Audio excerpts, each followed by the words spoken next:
안녕하세요. 비바브리지입니다. 오늘 준비한 책은 바보와 절대 싸우지 마라 라는 사회 처세에 관한 책인데요. 읽으면 읽을수록 복잡한 인간관계를 잘 풀어나갈 지혜를 얻을 수 있는 것 같아요.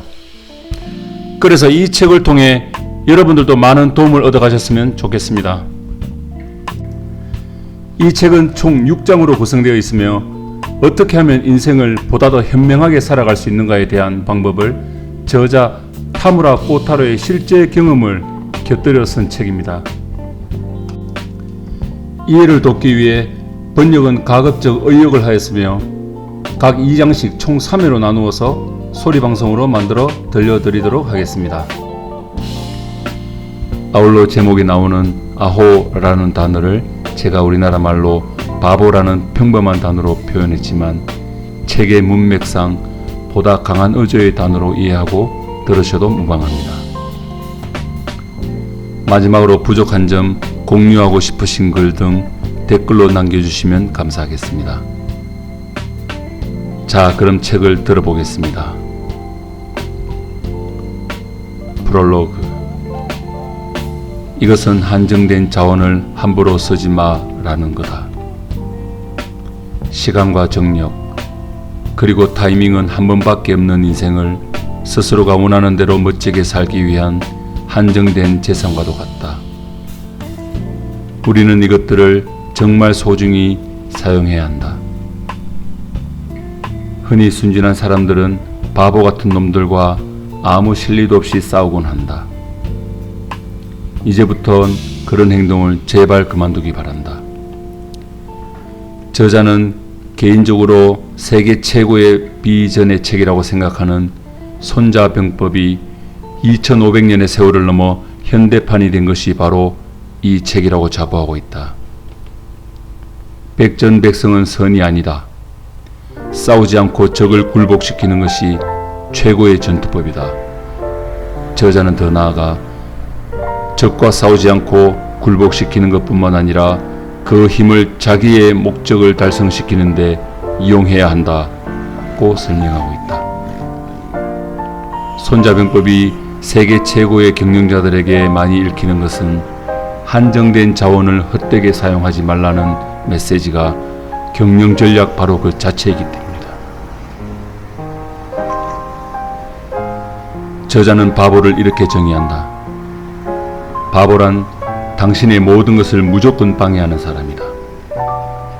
회의에서 당신이 발언만 하면 트집을 잡고 팀원이면서도 적개심을 보이며 협력하지 않고 나의 의견이 분명히 맞는데도 불구하고 힘으로 눌러 주기를 하는 사람들이다. 왜 나에게 이런 일이 생길까 하고 끙끙 앓거나 배알이 꼴린 적이 없는가. 하지만 절대 복수해야지 하고 생각하지 마라. 물론 복수의 문화가 있는 일부 사람으로서 원수를 갚는다라는 것은 저자도 공감하고 있다. 하지만 이러한 생각은 매우 위험하며 분을 이기지 못하고 복수를 하려는 것은 시대에 역행하는 악순환에 빠지는 결과를 초래한다. 바보는 용서할 수 없다는 책임감이나 정의감이 어떤 의미에서는 훌륭하지만 그건 역시 너무 순진한 발상이다. 그것은 일본 방송이나 교육의 저변에 깔린 권선징악이라는 일종의 신앙 같은 것이 있는데 실제로는 거의 일어나지 않는다. 우리는 선악보다 진리를 추구해야 하며 한 가지 확실한 진리는 인생에서 권선징악은 기대해서는 안 된다는 것이다. 푸난 과거에 구애되어 미래를 희생할 것인가 아니면 성공을 위한 진리에 집중할 것인가. 여기서 잠깐 비바브리지가 이해를 돕기 위하여 부연 설명을 들으면 여기서 말하는 바보는 위로 올라가기 위해서 온갖 술수와 더러운 방법을 아주 뻔뻔하게 사용하는 사람을 말합니다. 한편 일본처럼 질투가 많은 사회에서는 바보가 출세하기 쉽다. 왜냐하면 능력자는 출세하는 도중에 많은 바보들로부터 방해를 받아 무너질 가능성이 크기 때문이다. 저자는 그런 사례를 정계나 비즈니스 세계에서 많이 봐왔다. 바보는 바보를 기분 좋게 지지하는 것이다. 이렇듯 권력자들 중에는 바보가 많다. 바보는 적이다. 일본 사회는 냉정하게 해야 할 논쟁을 종종 상대를 인신공격하는 기회로 삼곤 한다. 성공자는 헛된 것에 싸우지 않는다.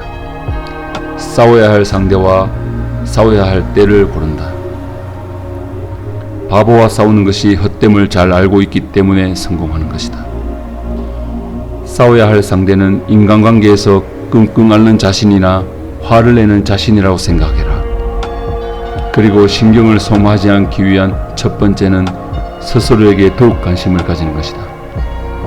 남에 대한 신경보다 자신이 진짜 무엇을 하고 싶은가, 그것을 위해 무엇이 필요한가에 전념하라. 그러면 타인에 대한 생각을 할 겨를도 없다. 자, 그러면 본문으로 들어가 보도록 하겠습니다. 제1장 바보와 싸우는 인생은 헛되다. 타인과의 분쟁으로 인생을 낭비하고 있는 자신. 여기서 말하는 바보란 어떤 인물일까? 한마디로 말하면 당신이 일부러 싸우거나 걱정하거나 하는 가치가 없는 인간을 말한다. 그리고 도리에 어긋난 사람이다. 당신의 눈에 거슬리는 방해물이다. 때로는 정당한 이유도 없이 나를 방해하기도 하고 몸을 바싹 붙여 다가와 스스로의 가치를 높이려 하는 인물이기도 하다. 당신을 끈질기게 공경하는 바보의 특징은 우선 별로 할 일이 없는 자다. 거기에 더해 이것은 당신이 모르면 안 되는 특징이기도 한데 이 바보는 당신의 강한 관심이 있다. 당신이 싫어하는 것을 끈질기게 하거나 말하거나 하는 인간은 실제로는 당신을 정말 좋아하고 아는 사이로 지내고 싶어 한다. 다시 말해 당신이 뒤돌아 봐주기를 원하니까 무리한 짓을 하는 것이다. 겉으로 잘 알아채기 힘들지 몰라도 마음 깊은 심리에서는 당신을 좋아하는 것이다. 그리고 그 바보는 나름대로 당신의 미래에 영향을 끼치는 경우가 많다.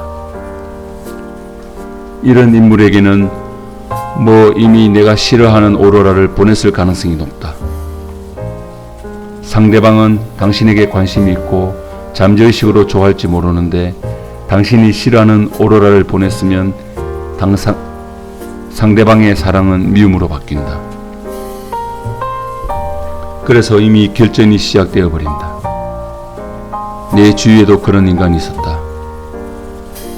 기업에 있을 때에도 정계에 있을 때에도, 그리고 많은 경우에 자신의 미숙함으로 인해 그런 인물과 다투었다. 정계는 도리에 맞지 않는 것으로 가득하다. 정치가의 우열은 숫자로 평가할 수 없고 인사나 발언권 등은 잘 모를 기준으로 정해지곤 한다. 강요 인사나 TV에 나오는 정치가를 바로 옆에서 보거나 발언을 들을 땐 어떻게 이런 사람이? 라는 생각이 들곤 한다. 실제로 정당이나 정부에 들어가 보면 온갖 수단을 동원하여 지위나 권력을 획득하는 선배나 동료의 모습을 목격할 때가 적지 않았다. 저자처럼 30대에 정계에 입문한 순수한 풋내기는 그런 선배를 넓은 마음으로 받아들이기 힘들어 때로는 해모할 때도 많았다. 납득하기 힘든 기분으로 잠들지 못한 밤도 있었다. 정치가라는 직업은 훌륭하다고 생각하고 뜻을 세워 겨우 된 것인데 당시에는 정치가가 된 것이 가슴 깊이 후회된 적도 있었다. 그 혐오감 때문에 알코올에 의지하여 취하고 또 화풀이로 악담을 해서 스스로의 평가를 더욱 내린 적도 있었다. 선배나 동료의 부조리한 언행을 보고 존경은커녕 경멸하게 되어 가끔 처벌하고 싶어진다. 회의나 회식 자리에서 자주 논쟁을 일으켜 주의를 긴장시킨 적도 있었다. 이렇게 정면으로 들이대서 당연히 좋은 일이나 성장 기회는 없었다. 지금도 냉정히 생각해보면 권력에 빌붙는 그들에게 노력은 동서고금을 막론하고 위로 가까이 붙는 가장 중요한 작업이다. 그들은 자기가 아니면서 넓은 마음으로 다 받아들이는 각오로 거짓을 하고 있는지 모른다. 오히려 그런 선배를 비난하는 것보다 칭찬해야 했을지도 모른다. 다시 말해, 당신이 바보라고 생각하는 사람은 실제로는 당신보다 훨씬 현명할 가능성이 높다는 것이다.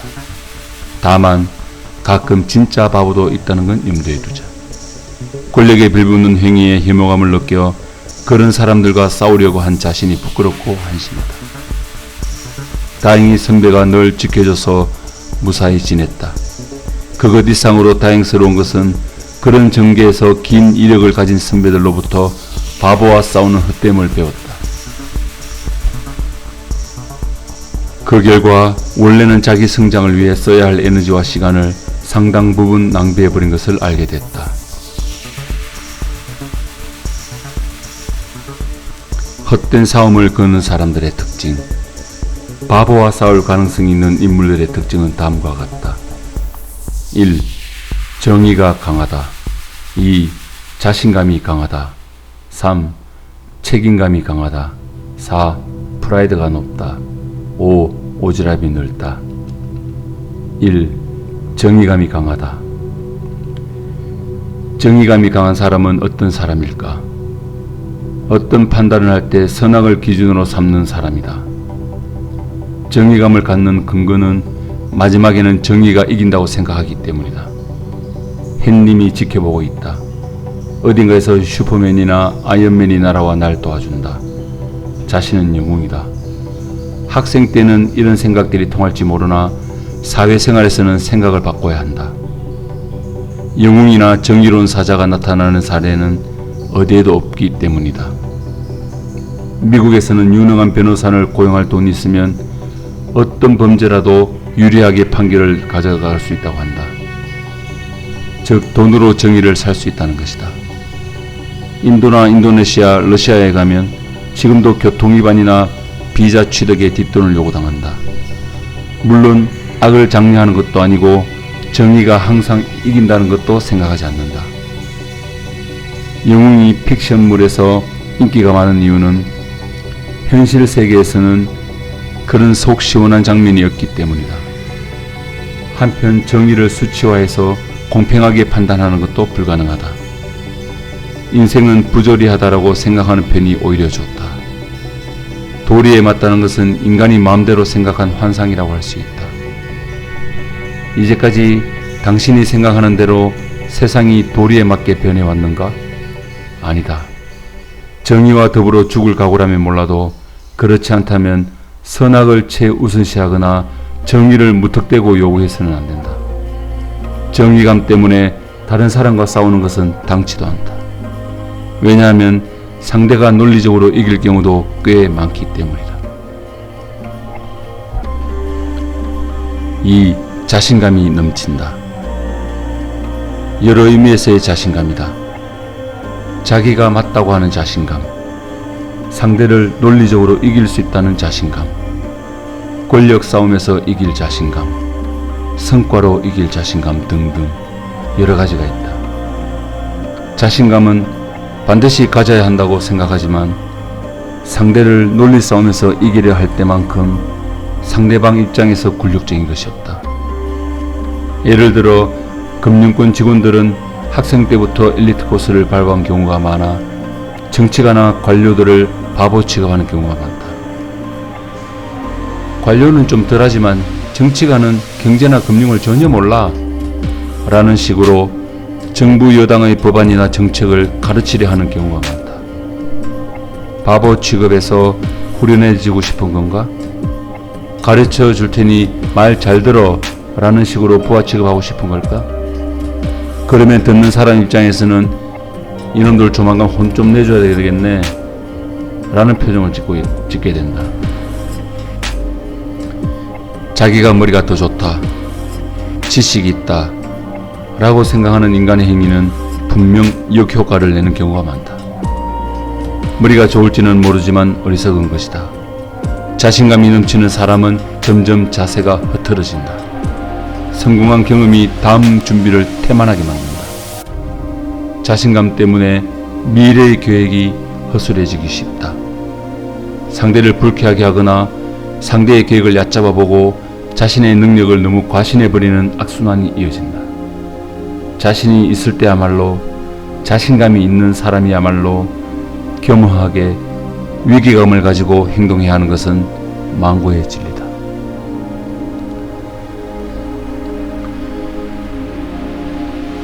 비바 브릿지는 위 자신감 단락에서 저자가 말하는 자신감은 이 일을 돕기 위해 풀어쓴다면 교만 자신감이라고 할 수 있겠습니다. 진취적 사고를 바탕으로 실패를 두려워하지 않는 긍정 자신감과는 다른 맥락의 자신감이라는 생각이 듭니다. 3. 책임감이 강하다. 이것도 일종의 정의감이지만 배경에 깔린 것이 개인의 정의가 아닌 조직을 위한 것이기에 헌신적이고 제멋대로인 정의보다 수준이 높다.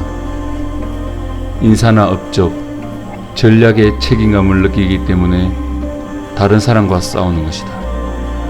이런 사람이 있다면 조직으로서는 기적이라고 할 수 있겠다.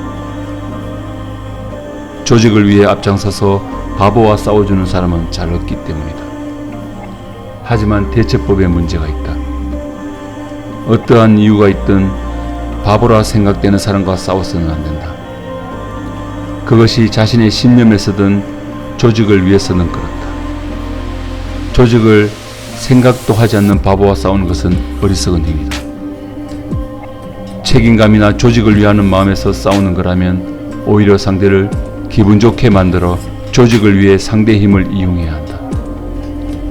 바보는 권력에 들어붙어 있는 경우가 많기 때문에 그만큼 권력의 중심에서 자주 발언을 한다. 그런 사람을 적으로 만들어 화나게 한다면 조직에 도움이 되지 않기 때문이다. 4. 프라이드가 높다. 프라이드는 대부분의 경우 방해만 된다. 프라이드는 자기 일의 품질에서 갖는 것만 좋다. 프라이드가 높다는 것은 타인에게 잘 보이고 싶다는 생각이 강하다는 것에 지나지 않는다. 상대에게 무시당했다고 느껴서 때로는 화내거나 기분을 나쁘게 하거나 하는 것은 이런 타입의 인간이다. 자신의 업무에 있어서 중요한 상대에게 무시당하는 것은 분명 안 된다. 하지만 질 높은 일을 하고 있다는 프라이드를 가지고 나태해지는 자신과 싸우면서 일을 계속해 나가면 상대가 바보 취급하거나 무시하거나 하는 일은 없다. 프라이드나 체면이 구겨졌다? 그게 뭐 그런 거는 아무래도 괜찮다. 5. 오지랖 넓다. 이것도 일종의 정의감이라고 할 수 있다. 남의 싸움을 말리는 것뿐만 아니라 친절하게 이래라 저래라 하면서 설교까지 하는 타입이다. 하지만 어느 정도 나이 든 사람을 바꾸는 것은 불가능하다. 아무리 논리적으로 설명해도 별일도 아닌 것으로 싸우는 꼰대를 바꾸는 것은 참 어렵다. 혹 잘 설득시켰다면 당신에 대한 정오만 늘어날 뿐이다. 또한 예상치 못한 방법으로 복수할지도 모른다. 꼰대는 설득되었다고 생각하기보다 트집 잡혔다든가 이상한 논리에 꿰었다면서 피해자의식을 가지고 당신을 미워할 것이다. 이 세상에 당신이 컨트롤할 수 있는 것은 의외로 적다. 나의 모토는 자신이 컨트롤할 수 있는 일에만 시간과 에너지를 집중하라이다. 타인의 기분은 컨트롤하지 못한다. 상대를 아무리 잘 설득시키고 상대가 아무리 잘 알겠다고 해도 99%는 정으로 돌아올 가능성이 매우 높으며 오지랖 넓은 것만큼 위험한 것은 없다.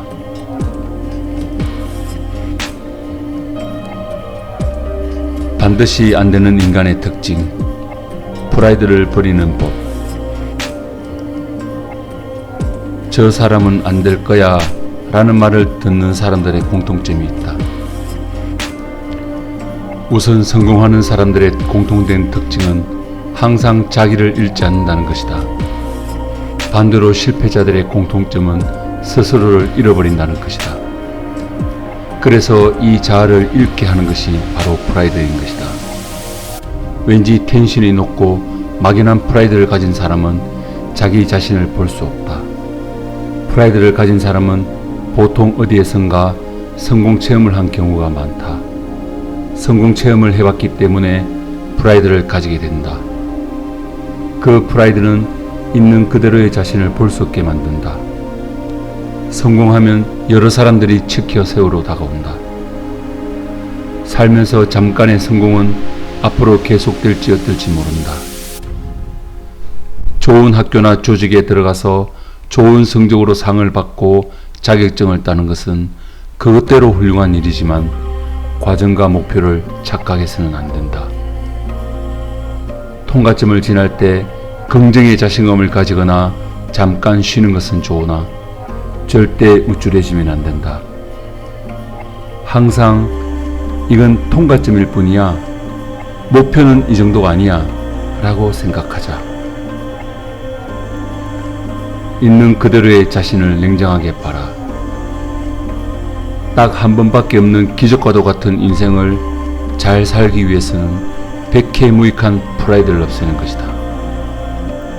그러기 위해서는 있는 그대로의 자신을 냉정하게 보고 거기서 멀어지지 말고 오직 목표에만 집중해야 한다.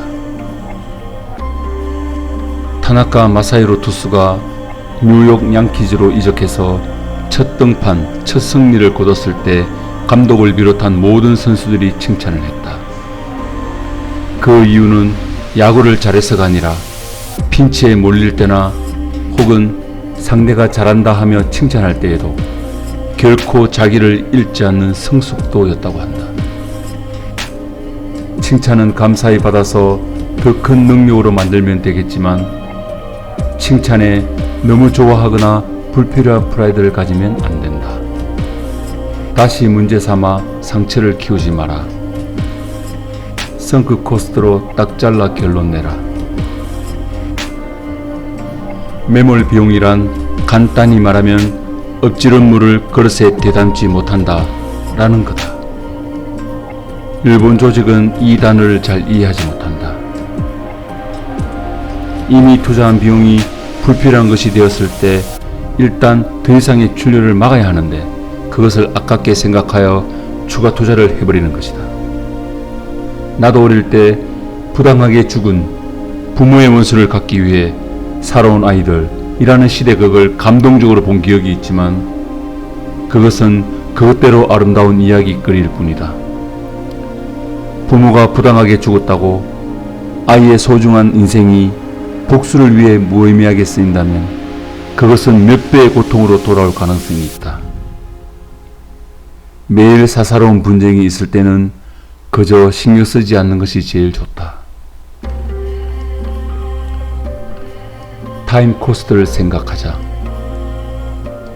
무엇을 하든 자신의 시간 가치를 늘 생각하자. 대인관계로 걱정하거나 초조해야 할 시간이 있으면 영어 공부를 한다든가 친구나 가족과 즐거운 시간을 보내는 편이 낫다. 인생은 길다고 생각하지만 시간을 잘못 사용하면 이것만큼 짧은 것도 없다.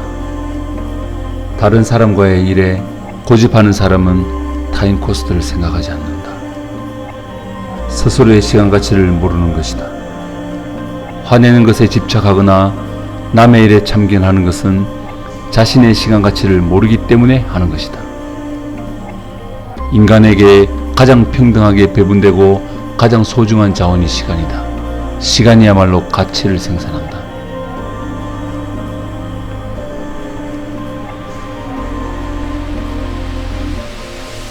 이것으로 1장을 마쳤습니다.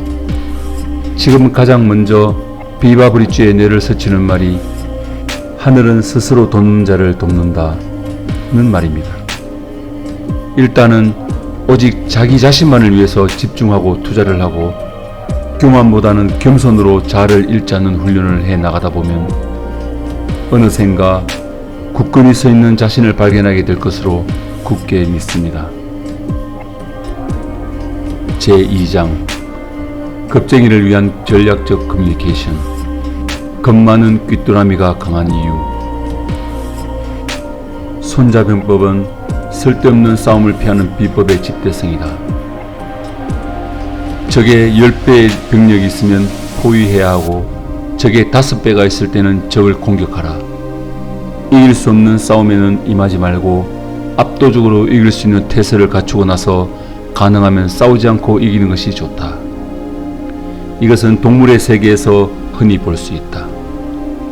강한 놈이 살아남는 것이 아니라 환경에 잘 적응하는 놈이 살아남는다. 귀뚜라미 실험에서 흥미로운 것은 겁 많고 싸움을 피하는 놈이 전투적인 놈보다 살아남을 확률이 훨씬 높다는 것이다. 무조건 싸워서 쓸데없이 힘 빼는 놈보다 끝까지 체력을 잘 지키는 놈이 암놈과 자손을 낳을 가능성도 높다. 영역 싸움에서 전투적이고 조심성 없는 개체는 너무 싸워서 피폐해져 간다. 싸움에 전념하다가 생각지도 못하게 다른 젊은 개체에게 당하고 만다. 적극적인 사람이 많은 유럽과 미국에서는 과도하게 전투적인 사람에 대한 평가가 좋지 않다. 헐리우드 영화에서 주인공이 라이벌이나 상사에게 격하게 대드는 씬이 있는데 실제로 이 장면은 매우 드문 광경이기 때문에 영화나 드라마에서 표현되는 것이다. 자기 주장이 강하고 쉽게 감정적으로 되는 사람은 사업가로서 미숙하다는 낙인이 찍힌다. 인생 서바이벌 게임에서 불필요하게 싸우지 않는 것이 훨씬 더 좋은 결과를 가져오는 것은 사람 세계나 동물 세계나 마찬가지다. 싫은 상대에게는 당한 척해라. 성공한 사람은 카라데보다 합기도 방식을 취한다. 정면으로 힘과 힘이 맞붙는 것이 아니고 상대의 힘을 이용하여 상대의 밸런스를 무너뜨려 내가 유리한 태세를 이끌고 간다. 그리고 서로 상처를 입지 않고 결판을 낸다. 가장 중요한 것은 상대의 힘을 이용한다는 것이다. 실제 생활에서 만약 화가 났을 때 싸우지 않고 오히려 상대에게 꽃을 줘서 상대를 기분 좋게 만드는 것이다. 바보는 모두에게 미움을 받는다. 또한 그런 사실에 기죽지 않고 뻔뻔하기까지 한 바보지만 인간은 누구나 인기를 얻고 또한 인정도 받고 싶어한다. 화나는 인간에게는 웃음으로 다가가서 일을 부탁해보자. 화나는 일이 있더라도 권력이 있는 인재에게는 우선 꽃을 줘보자. 그러기 위해서는 상대의 공격과 괴롭힘을 받고 있는 척을 하면 된다.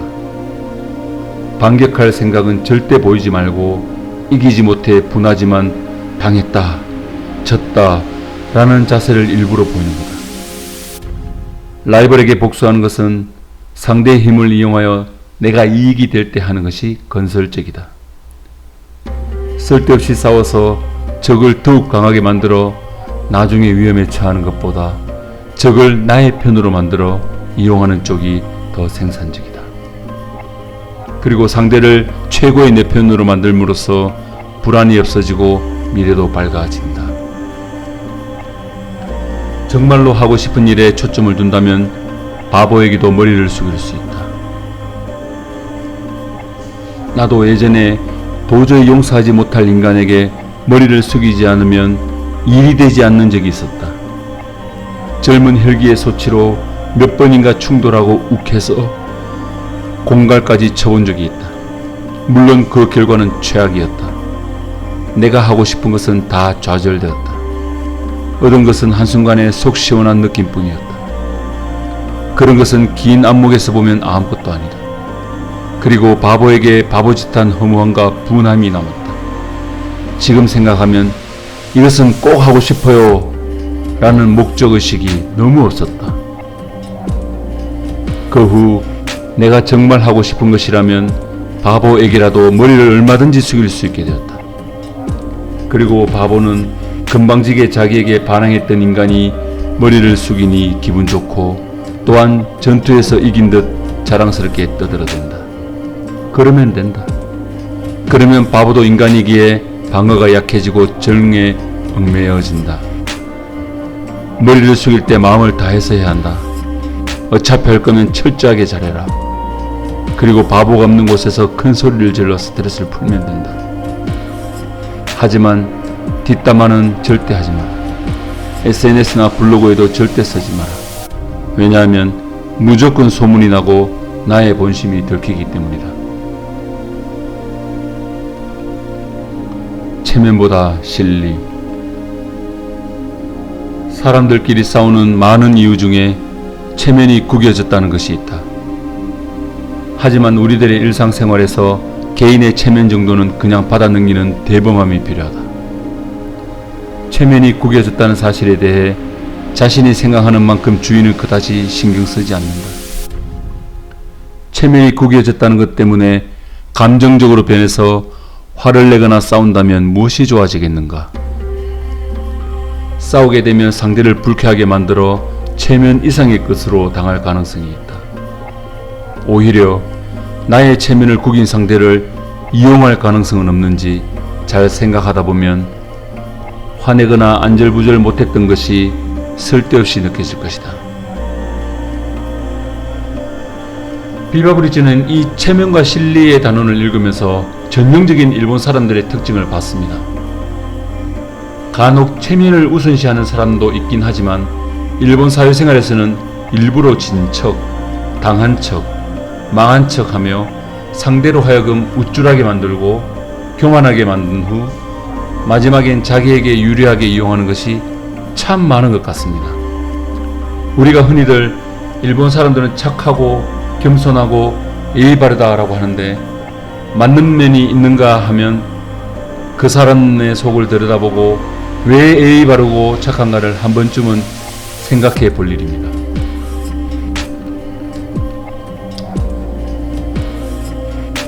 건방진 것은 건강하다 라고 생각하지 마라. 젊고 건방질수록 쟤는 활기가 있어서 좋아 라는 의견이 있긴 한데 그런 평가에 속아서는 안 된다. 자기에게 칼을 들이댄 놈이라도 자기 도량의 넓음을 보이려고 흔히 선배들이 저렇게 말하는 경우가 있는데 기본적으로 싸움을 걸어온 놈에게 대단한 놈이야 라고 긍정적으로 받아들이는 사람은 거의 없다. 싸움을 해서 우정이 깊어지는 것은 드라마나 만화의 세계에서만 볼 수 있다. 부자는 싸우지 않는다와 같이 성공하는 사람은 시간을 들이고 지혜를 짜서 싸우지 않고 이기는 방법을 선택한다. 상대가 당했다는 기분이 들지 않게끔 상대의 힘을 잘 이용하면서 자신이 필요한 것을 얻는다. 참고 또 참아낸 사람이 이긴다. 인생에서 가장 중요한 소양은 무엇인가라고 물으면 나는 인내력이라고 말한다. 대화를 나눌 때도 즉답을 하지 말고 들은 것에 대해 인내력을 가지고 우선 생각하는 습관을 몸에 익혀라. 학생 시절 때는 리액션과 애드립이 재미있어서 빠른 쪽이 인기가 많은 줄 알지만 이것은 많은 연습을 거듭한 바보에게 아주 큰 권한을 주는 것이나 다름없다. 실제 사회생활에서 이렇게 빨리 반응하는 사람은 깊이 생각하지 않아 미숙하다고 판단되는 경우가 많다. 만약 기분 나쁜 말을 들었을 때 가능하면 웃으면서 아 그렇군요 라고 하면서 냉정을 유지하며 상대의 말을 받아들이자. 화가 나서 도저히 참을 수 없다면 가벼운 미소를 남기고 그 장소에서 우선 벗어나는 것도 좋다. 이것은 아주 고도의 전술인데 그 장소를 벗어나는 것이 상대로부터 이놈 충격받았구나 라고 생각하게 하고 또한 상대를 교만하게 하고 허술하게 만든 후 마지막엔 어떤 지혜로운 방법으로 상대를 무너뜨리는 것이다. 없어지지 않는 화를 푸는 방법. 아무리 해도 없어지지 않는 화를 품고 있을 때는 어떻게 해야 하는가? 화를 푸는 방법은 사람마다 다 다른데 나의 경우는 우선 상대의 동기를 알아본다. 왜 자기를 화나게 하는 행위를 했을까를 천천히 생각한다. 이렇게 생각하는 중에 냉정과 안정을 찾아 그 이유를 알아내서 대책을 강구하게 된다. 상대의 기분을 읽는 것이 인생을 살아가는 가장 중요한 기술이다 라고 말할 수 있다. 비바브리치는 화가 나면 그 순간에 상대의 동기가 무엇일까 생각하거나 할 수는 없을 것 같습니다. 아마 어디 가서 소리를 지르거나 밥을 엄청 먹거나 했을 것 같은데요. 상대의 동기를 파악하는 것, 글쎄 쉽지 않을 것 같은데 언젠가 기회가 되면 한번 시도해 봐야 되겠습니다. 곧바로 반응해서는 안 된다. 상대의 동기를 파악했는데도 화가 풀리지 않을 때는 적어보자. 화가 난 모든 구체적 내용을 메일이나 트위터에 적는다. 다만 그것을 발신하는 것은 절대 금지야. 그냥 그것을 보관해둔다. 발신하게 되면 더 큰 싸움으로 번지는 것은 불을 보듯 뻔하기 때문이다. 그리고 혹 회식 자리에서 그 상대에 대한 험담은 절대 해서는 안 된다. 인내력을 가져라 는 것은 그저 무조건 참아라 는 것이 아니다. 그것은 정신위생상 좋지 않다. 적답을 하지 말고 표정도 바꾸지 말고 그냥 그 장소를 떠나서 아무도 없는 안전한 곳에 가서 쌓였던 감정을 발산하는 것을 추천한다. 욱했을 때는 유체이탈 방법을 써라.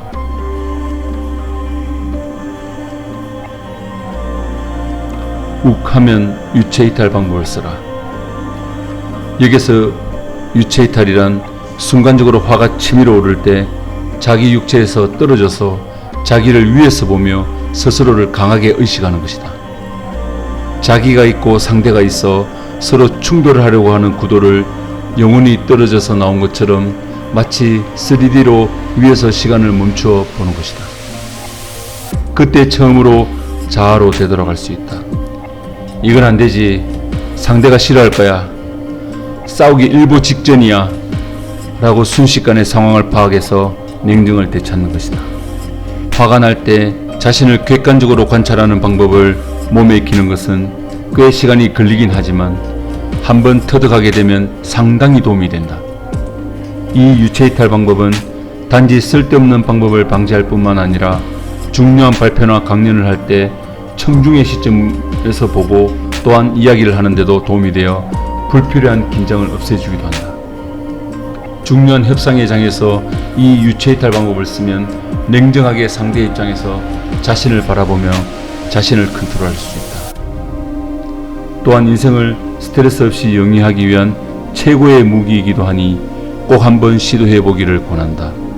제3의 눈을 가지자. 빌바브리츠는 이 유체이탈 단원에서 적잖게 감명을 받았습니다. 제3의 눈으로 스스로를 바라보라 하는 것이 제 뇌리에 꽂혔는데요. 제가 성질이 급하고 아무것도 아닌 일에 욱하는 습성이 있는데 제3의 눈을 가지게 되면 모든 것이 달라질 것 같은 예감이 들어 벌써부터 가슴이 뜁니다. 일에 적은 없다. 대인관계에서 적이라는 발상은 불필요하다. 누군가를 적으로 생각하는 것은 스포츠를 할 때만 있을 수 있다. 당연히 사회생활에서는 적을 만들지 않는 것이 좋다. 적이란 배제한다는 속 좁은 발상에서 생기는 것이기 때문에 그런 상대와는 관계가 좋을 리가 없다. 만약 적이 있다라고 한다면 대부분은 인생 경험이 부족해서 오는 왠지 믿다라는 종류의 것이다. 인생 경험이 늘면 기호도 달라지고 사람에 대한 이해심이 깊어진다. 어떤 사람에 대해 무리해서 좋아할 필요는 없겠지만 일부러 싫어해서 적으로 만들 필요는 더더욱 없다. 서먹서먹한 관계일수록 무리해서라도 대화를 나누라. 사람이 목적 달성을 위해서 자기 편으로 삼고 싶은 사람이 있다고 하자. 그런데 그 사람이 당신과 잘 안 맞는 인간이라면 어떻게 할 것인가? 우선 상대의 짜증나는 행위를 다른 사람의 행위인 것처럼 해서 상담하라. 이것은 상당히 높은 수준의 전술이다. 예를 들어 자신을 짜증나게 하고 무시하고 어려운 문제를 억지로 떠맡기고 왕따시키는 사람이 있다고 상담해 보는 거다. 아울러 싫거나 어려운 상대일수록 말을 걸어 어떤 형태로든 커뮤니케이션을 취해야 한다. 가장 안 좋은 것은 어렵다고 생각하여 소통이 필요한데도 전혀 소통을 하지 않는 것이다. 그러면 상대의 악이 없는 행동도 악이 있는 행동으로 오해하기 쉽다. 그렇게 되면 악화된 관계가 점점 나빠지는 결과가 초래된다. 싫은 사람과 험악해질 때야말로 커뮤니케이션을 적극적으로 해서 더 이상의 관계 악화를 막는 것이 현명하다. 싸운다면 높은 수준의 사람과 싸우라. 화를 낼 대상도 골라야 한다. 싸워서 당신도 얻는 것이 있어야 한다. 지위나 수준이 안 되는 사람과는 싸우기는커녕 아예 상대도 하지 마라. 혹시 집요하게 달라붙으면 차라리 도망가라. 그런 사람과 상대하면 당신은 아무것도 얻을 수 없다. 당신이 무언가 말을 하면 그것이 인터넷에 노출되어 아무리 논리적으로 반론해도 어른스럽지 못하다든가 할 일이 없다든가 하는 인상만 남게 된다. 또한 감정적 표현을 쓰면 그릇이 작다고 낙인이 찍히게 되기도 한다. 소중한 시간을 쓰며 얘기를 해도 당신은 얻는 것이 없고 시간과 평판만 잃을 뿐이다. 간혹 여기서 화를 내게 되면 속은 일시적으로 후련하겠지만 그것이야말로 전략적으로 큰 손해를 입게 되는 것이다. 그래서 상대가 나를 빨리 잊게 하기 위해서는 아예 상대를 하지 않는 편이 좋다. 싸우기 전에는 냉정하게 싸울 상대가 어떤 사람인지를 잘 판단해야 한다. 그래서 상대가 쥐뿔도 없는 다운사이드라면 프라이드도 정의감도 오지랖도 다 버리고 손살같이 도망가라. 여기까지가 2장입니다. 비바 브릿지는 2장을 읽으면서 고도로 진화된 사회에서 흔히 발생하기 쉬운 인간관계에 꼭 필요한 내용이었다는 생각이 듭니다. 어떤 문맥에서 피도 눈물도 없는 듯한 느낌도 받았으나 그것 또한 우리가 실제 사회생활에 겪게 되는 또 그것을 풀어나가는 지혜가 아니었나 생각이 됩니다. 그럼 다음 3, 4장에서 또 뵙겠습니다. 감사합니다.